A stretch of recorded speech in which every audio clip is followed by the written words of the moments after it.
오늘 말씀을 준비하면서 제 마음속에 간절한 갈망과 소원 같은 것이 있었다면 오늘 본문 말씀의 주제가 오늘 본문 말씀이 실제로 갑절의 은혜를 누리게 해달라는 그런 기도인데 이것을 이 갑절의 은혜를 받는다는 것이 무엇인가를 이해하는 수준? 그냥 그렇구나 라고 안다면 이건 하나님께서 정말 주시는 기회를 놓쳐버리는 거라는 생각이 들었습니다. 그러니까 실제로 갑절의 은혜를 어떻게 하면 누릴 수 있을까? 이게 기도하면서 제게 정말 가장 커다란 도전이었습니다. 어떻게 하면 진짜 갑절의 은혜를 우리가 회복하고 하나님께서 하시는 것들을 구하고 실제로 누릴 수 있을까? 오늘 본문 말씀을 통해서 하나님께서 우리에게 도전하시는 것을 좀 같이 붙잡고 이것이 우리에게 누림이 될 수 있도록 같이 기도할 수 있으면 좋겠습니다. 제가 예전에 읽었던 제목은 생각 안 나는데 무협 소설에 기억나는 장면 하나가 있는데 이런 멘트가 있어서 제가 마치 은혜 받은 듯이 기억하고 있는 문구가 있습니다. 강호 무림에서 사람이 죽는 이유는 약해서가 아니다. 약해져서이다. 이게 무슨 말인가 하니까 약해서 싸움에서 지는 게 아니라 이 강자와 고수들이 점점 교만하고 약해져서 그래서 싸움에 어이없이 죽는다라는 그런 이야기예요. 저는 사단과 싸움할 때 우리가 믿음의 성도들이 약하기 때문에 진다고 생각하지 않습니다. 유혹에 약하기 때문에 넘어진다고 생각하지 않습니다. 우리의 믿음이 어느 순간에 약해져서 말도 안 되는 시험과 어려움에 훅 넘어가게 되는 일들이 많이 있죠. 그게 우리가 지금 깨어서 계속 바라보려고 하는 것입니다. 주님이 이와 같은 일들을 삼겹줄처럼 우리를 세우실 때 사람을 주로 사용하시는데 그 사람이 우리가 얼마나 중요한지 잘 모르거든요. 그래서 사람 없이 나 혼자서도 잘할 수 있어. 이게 얼마나 커다란 교만인지 모릅니다. 그렇게 견딜 수가 없거든요. 하나님께서 우리를 세우시고 이끌어 가실 때 사람을 만나게 하시고 이끌어 가신다. 당장 오늘 제목만 해도 그렇습니다. 갑절의 은혜를 주십시오 라고 이야기할 때 이 갑절이란 말 자체가 당신에게 일하 역사하시는 성령님의 그런 갑절을 이야기할 때 사람이 있는 거거든요. 이 사람께 역사하시는 하나님의 은혜에 드러나는 영광의 갑절이나 내게 하나님 임하여 주십시오, 역사하여 주십시오 라고 이렇게 기도하는 것인데 여러분들 한번 마음속에 스스로 질문해보고 대답해 보십시오. 여러분들에게 갑절의 은혜를 주십시오 라고 이야기할 때 그 구체적인 사람이 있으십니까? 그냥 주님 뭐든지 따블이 좋습니다. 따블이 일단 흔들고 시작하죠. 믿음은 일단 흔들고 시작하면 좋지 않겠습니까? 이런 막연한 그냥 너블이냐 따블이냐 그게 아니라 내가 정말 존경하는 부모님, 아버지, 어머니 또 우리 멘토로 섬겼던 장로님, 목사님 이런 분들이 내게 있어서 저분의 삶이 너무 귀한데 저런 분들의 삶에 갑절이나 되는 은혜가 내게 있기 원합니다. 그렇게 구할 수 있는 사람을 이미 만나셨다면 엄청난 은혜를 이미 입으신 거예요. 대부분의 사람들은 그런 기준들이 사실 없거든요. 처음에 신앙생활 시작하시는 분들이 뜨겁고 좋아서 너무 건강하게 신앙생활을 시작하기도 하시지만 근데 시간이 길어지면서 마음속에 헛헛함과 순간순간 유혹에 빠지는 이유는 뭐냐면 어떻게 주위에 신앙생활 하는지에 대해서 잘 모르거든요. 그래서 어려움에 처하기도 하고 이럴 때는 어떻게 믿음으로 한다더라 이걸 잘 모릅니다. 그러니까 갑절의 은혜도 사실 그런 것이죠. 베트남 축구팀을 인도하고 있는 박항서 감독님, 저는 베트남 팀이 잘 몰랐다가 우연히 신문을 보고 그렇게 막 이렇게 하는 것을 작년에 보고 되게 깜짝 놀랐습니다. 응원도 참 많이 했는데 우연히 이분에 대해서 다른 시선을 갖게 된 것이 저희 교회에서 처음으로 결혼식을 했던 그리고 바로 베트남으로 이민을 가버리신 우리 김설경 지사님께서 우리 박항서 감독님이랑 같은 교회를 다니세요. 베트남 하노이에서 굉장히 기도 열심히 하시는 집사님이라고 하시더라고요. 송구여신 예배 때 보면 제일 처음에 나와서 제일 끝까지 기도하시는 그런 집사님이라고 이야기하더라고요. 간절히 기도하는 사람이다. 그러면서 더 응원하게 됐습니다. 그래서 또 많은 글들을 찾아보고 동영상들을 관련된 걸 보니까 이 박항서 감독이랑 히딩크 감독을 연결해서 계속 비교를 많이 하더라고요. 더군다나 이 박항서 감독은 히딩크 감독이랑 같이 일했던 코치로서 일했던 적도 있거든요. 그러면서 박항서 감독이 계속해서 베트남 선수들에게 도전하는 거, 승리에 대해서 계속 목말라 하는 거 이런 것들에 대한 영향을 히딩크에게 배웠을 것이다 라고도 이야기하고 본인 스스로도 그렇게 이야기하더라고요. 좋은 걸 많이 배웠다. 만남이 축복이고 히딩크 감독의 뭐 개인적인 삶은 제가 잘 모르겠지만 적어도 축구 선수로서 그리고 감독으로서 어떻게 해야 되는지를 배울 수 있는 계기가 적어도 박항서 감독님에게 되게 중요한 통로가 되었다라는 것에선 이견이 없을 것 같습니다. 엘리사에게 있어서 주님께서 엘리야와 만나게 하시는 것을 우리가 질문하면서 우리에게도 똑같은 그런 바람이 있는 것이죠. 우리의 삶에 하나님 엘리야 같은 사람이 있어서 우리가 이분을 닮고 배우고 갑절이나 되는 은혜를 누리고 싶습니다. 이렇게 원하는데 의외로 그런 기회들이 많지가 않은 거예요. 그러면서 엘리야부터 다시 한번 생각을 해보면 엘리야가 결정적인 순간에 믿음의 한계를 경험하게 되거든요. 지난주에도 이야기했지만 이 믿음의 한계는 거의 우리의 상상력의 한계일 경우가 많습니다. 더 이상 원하는 게 없어요. 뭐 더 이상 해볼 수 있는 게 없다고 생각하게 될 때 그냥 훅 무너지게 되죠. 엘리야가 큰 승리를 경험하고 하나님께서 하시는 은혜에 대해서 보게 되었을 그때 오히려 그때 가장 커다란 은혜와 마음들을 놓쳐버리고 도망하고 피하게 되는 일을 경험하게 됩니다. 엘리야가 하나님의 놀라운 통로로 쓰임받게 되지만 실제로 이 일을 통하여서 하나님께서는 엘리사를 준비시키고 그 다음 일들을 보게 하여 주시죠. 자, 그런데 우리는 이 엘리사 입장에서 보고 싶은 거예요. 이와 같은 엘리야가 사람들에게 평판이 좋고 능력이 있는 그 사람과 우리가 함께하게 될 때 우리가 어떻게 하면 그런 은혜와 충만함을 누리게 될 건가? 그걸 이어받을 수 있게 될 건가? 오늘 본문 말씀에 엘리야와 엘리사와의 대화를 통해서 우리가 그것을 붙잡게 될 줄로 믿습니다. 첫 번째로 우리가 우리 주위에 있는 사람들, 우리가 갑절이나 은혜를 누렸으면 좋겠다라고 생각하는 사람, 그 사람으로부터 우리가 좋은 유익을 받을 때에 중심이 되는 기준 한 가지는 뭐냐면 인내입니다. 인내. 떨어지지 않는 것.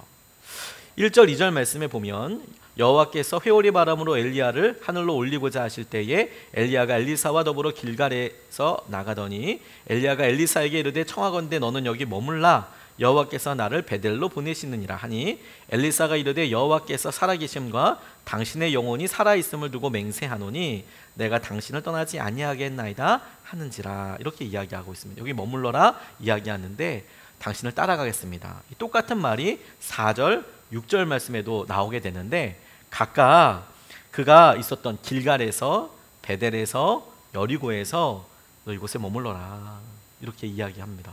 그런데 엘리사가 내가 당신 곁을 떠나지 않겠습니다 이렇게 이야기하는 것이죠. 우리를 축복해 주는 사람, 좋은 사람들 많이 있습니다. 그런데 그 사람들에게 하나님 내가 배우고 싶고 함께 은혜를 누리고자 할 때 너무도 떠날 수 있는 합리적이고 그리고 뭐 이유들이 많이 찾을 수 있죠. 그런데 엘리사가 마지막 순간에 엘리야에게 갑절의 은혜를 내게 달라고 그렇게 이야기할 수 있었던 제일 첫 번째 기준과 시작이 무엇이냐면 그가 끝까지 옆에 남아 있었기 때문이에요. 그가 끝까지, 제일 옆에까지. 광야 생활을 생각하면서 똑같은 은혜를 생각하게 됐습니다. 이스라엘 백성들이 40년 동안 광야 생활을 할 때 민수기 33장 말씀에 보면 광야를 유리하고 방황했던 곳에 장소들이 쓰여져 있습니다. 42곳이 등장합니다. 그러니까 40년 동안 42곳을 돌아다녔다는 이야기는 아주 거칠게 생각하면 1년에 한 번꼴로 돌아다닌 것이죠. 그리고 민수기와 출애굽기에 각각 보면 어떻게 돌아다니는지 방법도 나와 있습니다. 구름이 높이 뜨면 회막으로부터 뜨는 그 구름을 따라서 같이 자기들도 짐 싸고 구름이 이동하는 대로 이 사람들이 따라서 이동을 했습니다. 그래서 40년 동안 방황하면서 광야를 돌아다닌 것이었는데 그러면 제 생각에 그 말씀을 묵상하다가 처음에는 이렇게 질문해 보게 됐어요. 40년 동안 42군데를 돌아다녔으면 그러면 1년에는 몇 번이나 순종하게 된 걸까? 처음에 그냥 쉽게 생각하기에는 1년에 한 번 구름이 떠서 이동한 거니까 1년에 한 번 순종한 건가 이렇게 생각하다가 아니라는 것을 알게 됐어요. 실제로 구름이 그곳에 364일 머물러 있는 건 아니겠습니까? 그러니까 이스라엘 백성들이 광야에서 날마다 순종을 한 것이죠. 365번을 순종했는데 그 중에 한 번은 이동하라라는 것이고 364번은 머물러라 하는 이야기였다는 거죠.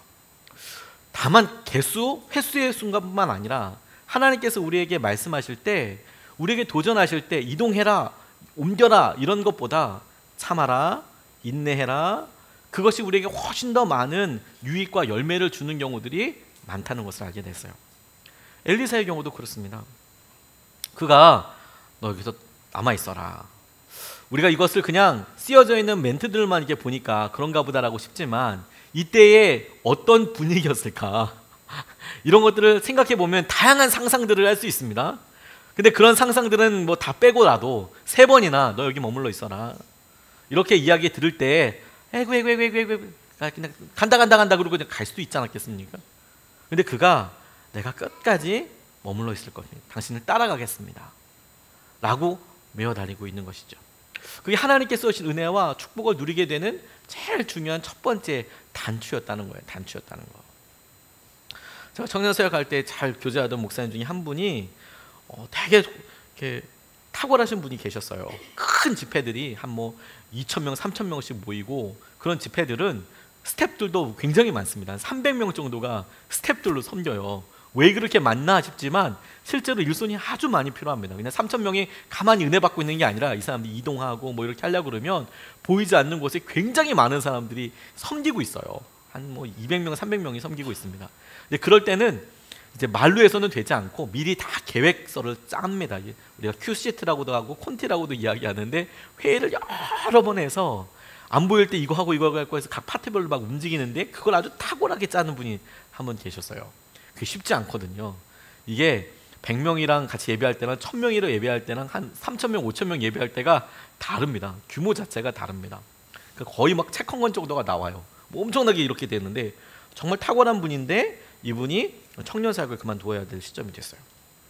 그분이 인도 선교사로 나가겠다 그러더라고요. 저희는 막 축복했습니다. 내용은 잘 모르니까. 그러다가 어느 순간에 교회를 급기야는 개척을 하게 되셨다는 거예요. 나오게 되셨다는 거예요. 근데 과정들을 얘기해 보니까 이게 본인들 이야기를 하는데 용기는 참 대단하다 이런 생각이 들더라고요. 용기가 참 대단하다 그런 생각이 들었다가 나중에 이분이 여러 이렇게 개척하는 과정에서 너무 고전을 하시는 거예요. 힘드신 거예요. 설교도 너무 좋으시고 성격도 너무 좋으시고 근데 너무 힘들어 하시니까 주위에서 이제 이야기할 수 없죠. 사실 그거 잘못 이야기하면 얼마나 마음에 상처가 되겠습니까? 근데 이분이 이제 혼자서 여러 세미나를 다니신 거예요. 세미나를 다니고 어떻게 하면 부흥이 될까. 근데 이제 이분이 가다가 세미나 참석해서 충격적인 본인의 마음에 합당적으로 말을 하나 쿵 듣고 왔습니다. 만약에 다른 사람들이 그 목사님한테 얘기하면 진짜 상처됐을 텐데 본인이 웃으면서 이렇게 이야기하더라고요. 그 강사분이 많은 사람들이 이렇게 나와서 목회할 때 이렇게 보니까 자기 성질에 못 이겨서 나와서 목회하더라 이런 이야기를 하시다는 거예요. 그 강사 교수님이 자기 성질에 못 이겨서 목회 개척하더라. 근데 자기가 그 얘기를 듣고 빵 터졌대요. 말은 웃었지만 진짜 내가 그런 거 아닌가라는 생각이 들었나 보죠. 그냥 목사님이니까 제가 목사이니까 그분 생각이 나서 같이 나누지만 실제로 우리가 하나님께서 주시는 은혜의 복이 있거든요. 함께해서 누릴 수 있는 것들이 참 많아요. 근데 우리가 그거 참지 못하고 그냥 뻥 하고 나옵니다. 그래서 누려야 될 것들을 놓치는 경우들이 굉장히 많은 거예요. 기억하세요, 여러분. 주님께서 우리를 이동하실 때가 있고 이동하시는 방법도 있고 주님께서 분명히 명확하게 말씀하십니다. 그런데 아마도 거의 대부분은 머물라는 얘기를 많이 하실 거예요. 그리고 이동하라고 하실 때는 분명히 하나님께서 하시는 은혜도 이끌림 바 되게 하여 주실 것이죠. 알아보게 주실 것이죠. 엘리사가 엘리야로부터 갑절의 은혜를 기대할 수 있었던 첫 번째가 그렇게 끝까지 인내하는 마음이 있었다라는 거예요. 두 번째로 그에게 있어서 중요하게 집중해야 될 것이 무엇이냐면 그는 생각만 하고 있지 않고 실제로 행동하는 사람이었다는 거예요. 8절 말씀에 보면 엘리야가 겉옷을 가지고 말아 물을 치매 물이 이리저리 갈라지고 두 사람이 마른 땅 위로 건너더라 이렇게 나와 있는데 이건 지금 기적의 순간을 이야기하고 있는 겁니다. 요단강을 이 두 사람이 엘리야가 앞에서 치니까 물이 갈라지면서 마른 땅으로 건너갔다라는 이야기인데 그런데 이걸 어떻게 경험할 수 있게 되었을까? 어떻게 이를 실제로 하게 되었을까? 그가 끝까지 남아 있었기 때문에 그렇게 이유도 있지만 또 한 가지 이유가 있어요. 그가 각각 베델에서나 길갈에서나 여리고에서나 하나님의 사람들을 만나게 되었고 그때 사람들이 한결같이 이야기해 주는 말이 무엇이냐면 오늘 엘리야가 하늘나라로 올라간다 이야기를 해요. 곧 하늘나라로 올라간단다. 나도 알고 있다 라고 엘리사가 이야기하면서 끝까지 따라가죠. 근데 저는 말씀을 묵상하면서 이렇게 질문해 보게 됐어요. 하나님께서 정말 회오리 바람으로 엘리야를 올려보낼 수 있는 그런 능력의 장면과 시간을 진짜 알았다면 왜 다른 사람들은 그 자리에 함께하지 않았을까?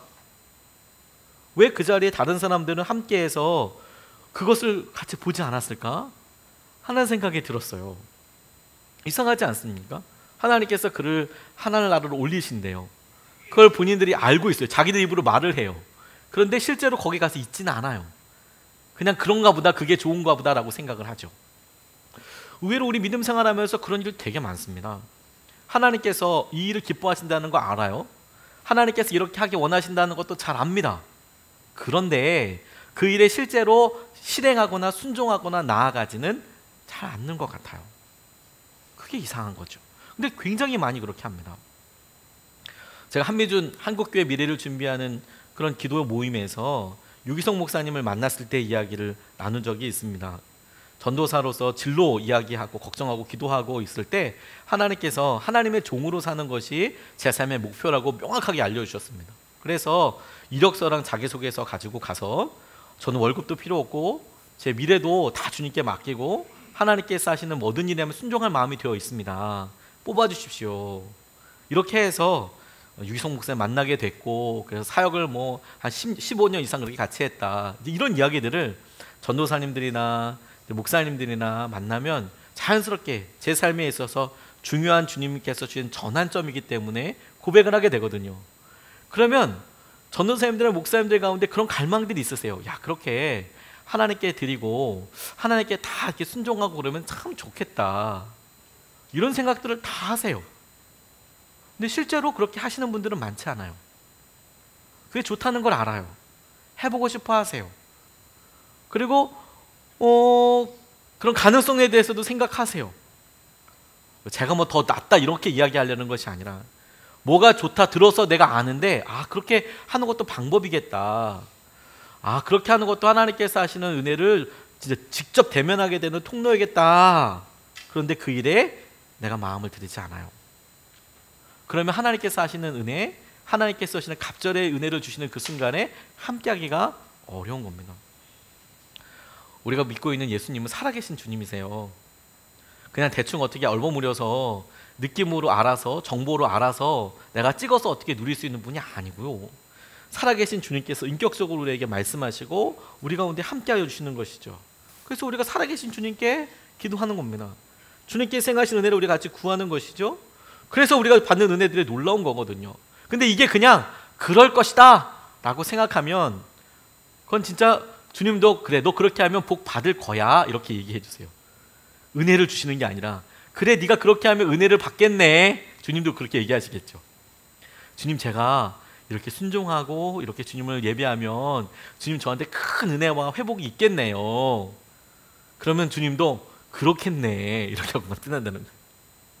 내가 실제로 주님, 그래서 내가 주님을 사모해서 주님 앞에 나아갑니다. 저를 붙잡아 주십시오. 인도해 주십시오. 라고 순종을 해야 주님께서도 우리에게 은혜를 주시고 베풀어 주신다라는 것이죠.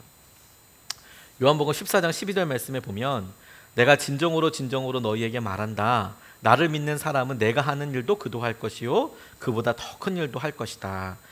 그것은 내가 아버지께로 가기 때문이다. 이렇게 말씀하셨거든요. 주님께서 나와 함께하는 사람이, 나를 따라하는 사람이 나보다 더 놀라운 일을 하게 될 거다. 나보다 더 놀라운 것을 하게 될 거다. 이거 우리 모두가 받은 은혜이고 약속이거든요. 근데 그런 은혜를 우리가 실제로 체험하지 못하는 이유는 예수님을 실제로 따라가고 붙잡고 그렇게 하지 않기 때문이더라. 하지 않기 때문이더라. 그러면 은혜도 없고 하나님을 경험하는 일도 당연히 없을 수밖에 없는 것이죠. 세 번째로 주님께서 엘리야와 엘리사의 관계를 통해서 우리에게 주장하시고 중요하게 집중하게 하시는 것이 무엇이냐면 9절 말씀에서 발견할 수 있는데 건너매 엘리야가 엘리사에게 이르되 나를 내게서 데려감을 당하기 전에 내가 내게 어떻게 할지를 구하라. 엘리사가 이르되 당신의 성령이 하시는 역사가 갑절이나 내게 있게 하소서. 이렇게 구하는 장면에서 우리가 붙잡을 수 있습니다. 실제로 갑절이나 되는 은혜를 구하는 것이에요. 구하는 것. 엘리사에게 엘리야에게 엘리사가 구했던 갑절의 은혜는 장남에게, 장자에게 주시는 은혜를 말합니다. 구약의 전통에 의하면 장자들에게는 갑절을 주었거든요. 그러니까 엘리사가 엘리야에게 내게 갑절의 은혜를 주십시오 라는 것을 이스라엘 사람들이 보았을 때 이해하기를 장자처럼 장자에게 주신 은혜를 주십시오 라고 이해했을 가능성이 높습니다. 근데 말 그대로도 당신에게 역사하시는 성령의 역사하시는 것에 갑절이나 내게 있기를 원합니다 라고 엘리사가 구하고 있는데, 우리가 이런 기회의 자리에 네가 뭘 해주기를 원하느냐라는 질문에 우리가 그렇게 마땅히 구하여야 하는 것이 당연해 보이는데 하지 않는 거라는 거예요. 저희 아버지께서 목회를 하실 때 제가 옆에서 이렇게 보기에 저희 아버지께서 목회하시는 교회가 어렵고 힘들었지만 그럼에도 불구하고 그 시기에 하나님의 영광이 교회에 있었습니다. 그래서 설교하고 기도하고 형편이 어렵고 힘든 것을 떠나서 성도들이 하나님을 경외하고 두려워하고 기도했습니다. 그리고 실제로 은혜를 달라고 기도하기도 했고, 나중에 사람들이 기복신앙 해서 복을 달라고만 기도하냐, 어떻게 복을 달라고만 기도할 수 있냐, 물론 그렇게 바라보고 있는 시선과 그것의 폐해를 잘 알고 있습니다만, 근데 시간이 지나고 나서 제가 이제 목회를 하고 그리고 그 상황을 이렇게 가만히 보면서 느끼게 된 것은 뭐냐면, 그러면 예전에 우리 부모님 세대에 하나님께서 하셨던 은혜, 드러냈던 영광은 어디 가고 왜 지금은 그렇게 역사하시는 것 같지 않은 것처럼 보이냐, 이게 제게 커다란 숙제였어요. 왜 옛날에는 하나님께서 이렇게 역사하시는 것 같은데 요즘은 뭐 어떻게 된 건가 라는 생각을 하다가, 이유가 있다면, 차이가 있다면 딱 한 가지예요. 구하지 않더라. 간절히 구하지 않더라. 갑절이나 은혜 있을 거라고도 믿지 않고, 갑절이나 은혜 되는 그 장자의 축복을 내게 주실 거라고 생각하지 않더라. 그냥 내게 그냥 너무 힘들지 않게 그냥 이 정도만 있기를 원하는 거죠. 그래서 은혜도 누리지 못하는 거예요. 야곱이 이스라엘로 변하는 그 지점을 보면 하나님께서 그를 직접 만나 주시고 씨름하는 장면이 나옵니다. 하나님이라고도 이야기하고 하나님의 천사라고도 이야기하는 씨름 장면이 있습니다. 그리고 그 장소가 나중에 분이엘이라는 곳으로 바뀌게 되는데, 야복 나루에서 자기를 찾아온 온 사람이랑 갑자기 씨름을 하기 시작해요. 근데 말은 씨름이라고 나와 있지만 실제로 그 씨름의 결과가 고관절이 탈골될 정도의 씨름을 우리는 씨름이라고 이야기하지 않고 생사의 결투라고 이야기하지 않습니까? 도대체 어떻게 해야 고관절이 부러지는지, 어떻게 쳐야 여기가 부러질까요? 도대체 이걸. 그런데 야곱이 그렇게 됐다는 거 아닙니까? 그걸 레슬링을 했다가 그걸 밤새도록 한대요. 보통 레슬링은 뭐 3분, 7분 이렇게 하다가 중간에 쉬는 것도 있고 그런데 밤새도록 레슬링을 했대요. 와, 대단하다. 뼈가 위골될 때까지. 근데 더 대단한 게 뭔지 아십니까? 그래서 아무튼 결과를 냈어요. 해가 이제 동이 터서 이제 그만하고 싶어요. 근데 그 순간에 충격적으로 야곱이 붙잡고, 이 사람이 지금 누군지 몰라요. 하나님인지 하나님이 보란 천사인지 아직 그가 얘기하지 않았을 때요. 그냥 덮어놓고 웬 모르는 사람이랑 씨름을 했어요. 밤새도록. 근데 그가 떠나려고 그래요. 근데 그 떠나는 사람을 붙잡고 이야기하는 게 뭐냐면 자기를 축복해달래요. 이거 놀랍지 않습니까? 만약에 그분이 하나님인 걸 알았으면 붙잡고 얘기했을 것 같아요. 미리 하나님이 보내신 사람이라는 걸 알았으면 그렇게 했을 것 같아요. 그런데 붙잡고 자기를 축복해달래요. 그리고 이제 대화를 시작해요. 당신은 누구냐고 물어보고, 하나님이 보내신 사람이라는 것을 알았어요. 그러니까 진짜 놀랍죠. 기묘자 모사라라는 이야기가 막 나오고 깜짝 놀랐죠. 그리고 나중에 그가 보내고 난 다음에 스스로 고백하길, 내가 여기서 하나님을 대면해서 봤는데 내가 살았다. 그래서 분이엘이라는 이름을 짓게 되죠. 야곱이 좋은 사람이라고 이야기할 수는 없습니다. 야곱의 삶에 다 선한 일만 있었다고도 이야기할 수 없습니다. 그런데 야곱의 삶을 통해서 한 가지 다른 사람들보다 특별하게 있었던 게 뭐냐면, 그가 진짜 장자의 축복을 사모하고 그가 정말로 이런 씨름을 하는 그 순간에서도 내가 갑절의 은혜가 있는 것처럼 내게 축복해 주길 진짜 원하고 간절히 구했고, 그리고 너무 놀라운 것은 하나님께서 그것을 죄라고도, 그게 잘못된 것이라고도 이야기하지 않으셨다라는 거예요. 그를 축복해 주시고 하나님께서 그에게 하시는 것들에 대하여 응답하여 주셨다라는 거죠. 그게 놀라운 은혜라는 생각이 들었어요. 우리는 대부분 많은 경우에 이것이 의로운가? 이것이 어떤가? 라는 것에 매여 있을 수가 참 있죠. 근데 주님은 때로는 그런 걸 다 떠나서 우리가 원하는 간절함과 그 간절함의 방향에 대해서 그냥 그대로 가감없이 받으시더라고요. 그리고 은혜를 더하여 주시더라고요. 은혜를 더하여 주셔서 우리와 함께 하시는 것에 대해서 보게 하여 주시고 고백하게 하여 주시더라고요. 하나님의 은혜가 갑절이나 우리에게 있기 위해서 우리에게 이런 갈망이 있어야겠다는 생각을 하게 됐습니다. 더군다나 엘리사가 이야기할 때 이렇게 이야기해요. 당신에게 드러난 당신의 성령이 역사하시는 것에 갑절이나 내게 있게 달라고. 엘리사는 알았던 것 같아요. 그 능력이 엘리야에게 있었던 것이 아니고 엘리야에게 성령의 능력이 임해서 그 성령의 능력이 이와 같은 일들을 하게 한다.